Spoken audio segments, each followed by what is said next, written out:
Bom dia, mais uma manhã com Cristo iniciando. Hoje estaremos lendo a mensagem O Próximo, que foi publicada no livro Assim Vencerás, da editora Ideal, capítulo 3. E é referente ao Evangelho de Mateus, capítulo 22, versículo 39, fala o seguinte: o segundo é semelhante a este: amarás o teu próximo como a ti mesmo. Então, vamos à mensagem para que a gente possa depois tecer alguns comentários. O próximo em cada minuto é aquele coração que se acha mais próximo do nosso, por divina sugestão de amor no caminho da vida. No lar é a esposa e o esposo, os pais e os filhos, os parentes e os hóspedes.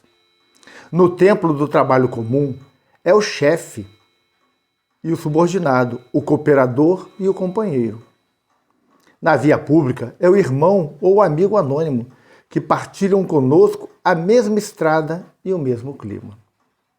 Na esfera social, é a criança e o doente, o desesperado e o triste, as afeições e os laços da solidariedade comum.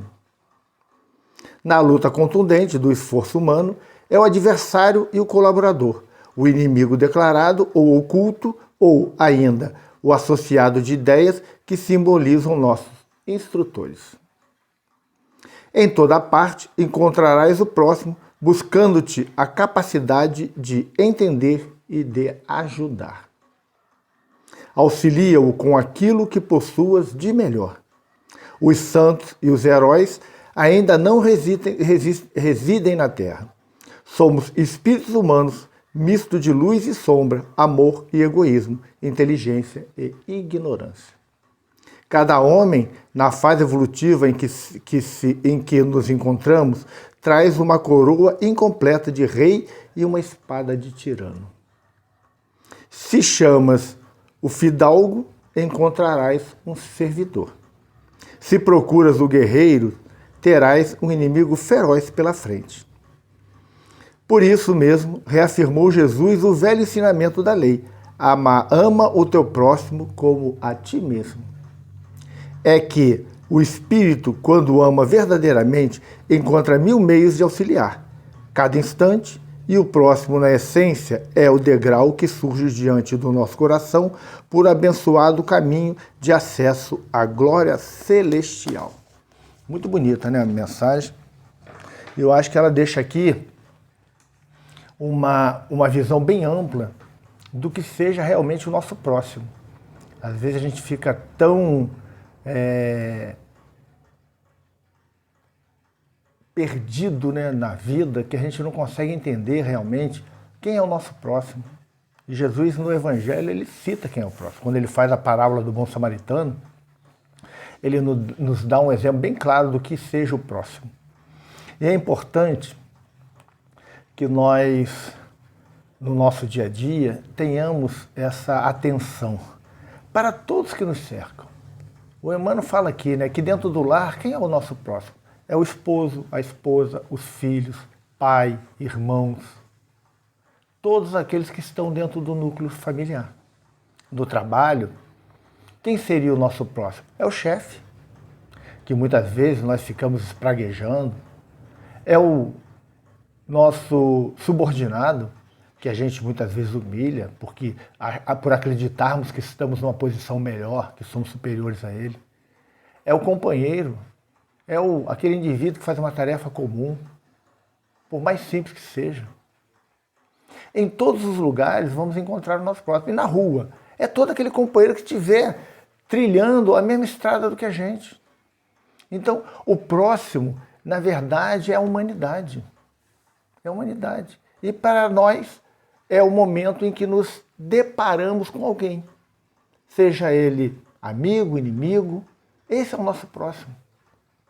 E temos que buscar agir conforme a orientação do Cristo na presença desse nosso próximo. É fundamental isso, gente. Nós estamos cada vez mais polarizados em todos os sentidos da vida. Nós estamos daquele jeito. Quem não é a meu favor é contra. Quem não pensa como eu é meu inimigo. Quem não tem a minha cor de pele é inferior, ou meu inimigo, quem não é da minha religião é pessoas que não merecem a minha consideração. A gente tá vivendo desse jeito. O homem contra a mulher, o hétero contra o homo, e as coisas estão assim, branco contra negro, e a gente tem que ter muito cuidado com isso. Porque aonde vamos parar com tudo isso? O mundo se aproxima cada vez mais do final da transição para o mundo regenerado. E a gente sabe que muitos espíritos que terão que deixar a Terra, né, por não serem compatíveis espiritualmente com o novo mundo que estará sendo implantado aqui na Terra, estão lutando com unhas e dentes para tentar impedir que essa transformação ocorra, ou pelo menos tentar retardar essa transformação. E aí, qual é a maneira deles? É criando polarizações, criando inimigos, criando embates, brigas. E a gente não pode mais viver assim. Não podemos mais viver assim. Nós precisamos urgentemente nos reconciliar, viver à luz do Evangelho de Jesus. Não podemos mais olhar para o outro, por inimigo, e parar, gente, essa coisa do politicamente correto. Isso veio só para criar atrito. Só para criar atrito. A gente tem que ter muito cuidado com isso. Temos que ter muito cuidado com essas polarizações, dizendo que as minorias, as ideias das minorias têm que se sobrepor às das maiorias. A gente sabe que não é assim que funciona. A minoria precisa ser respeitada e tratada com dignidade. Mas as ideias que vão preponderar sempre num contexto mundial será a ideia da maioria. Porque senão, por exemplo, se nós imaginarmos que a minoria da humanidade é delinquente, né? São bandidos, cometem assassinatos, e aí a gente vai dizer assim, a ideia deles que vai preponderar? Claro que não.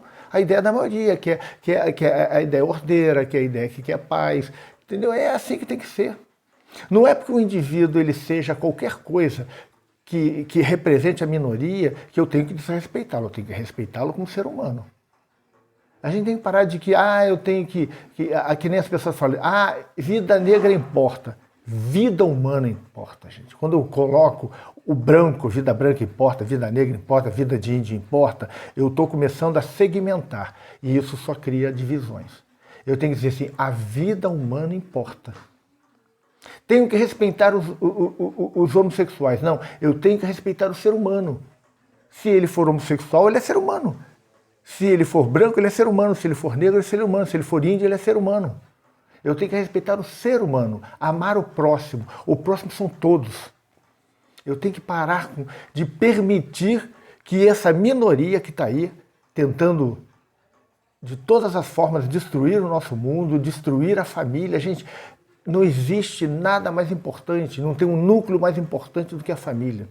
E as pessoas estão lutando, estão tentando destruir a família, dizendo, como se já havia aí um padre mostrando, inclusive, a cartilha e tudo que estava sendo ensinada na escola de uma seguidora dele lá, de uma pessoa que frequentava a sua igreja, dizendo que o casal... A monogamia era coisa dos nossos avós, antiquada, coisa da religião que precisa ser ultrapassada, que nós temos que ter o poliamor, nos relacionarmos sexualmente com várias pessoas.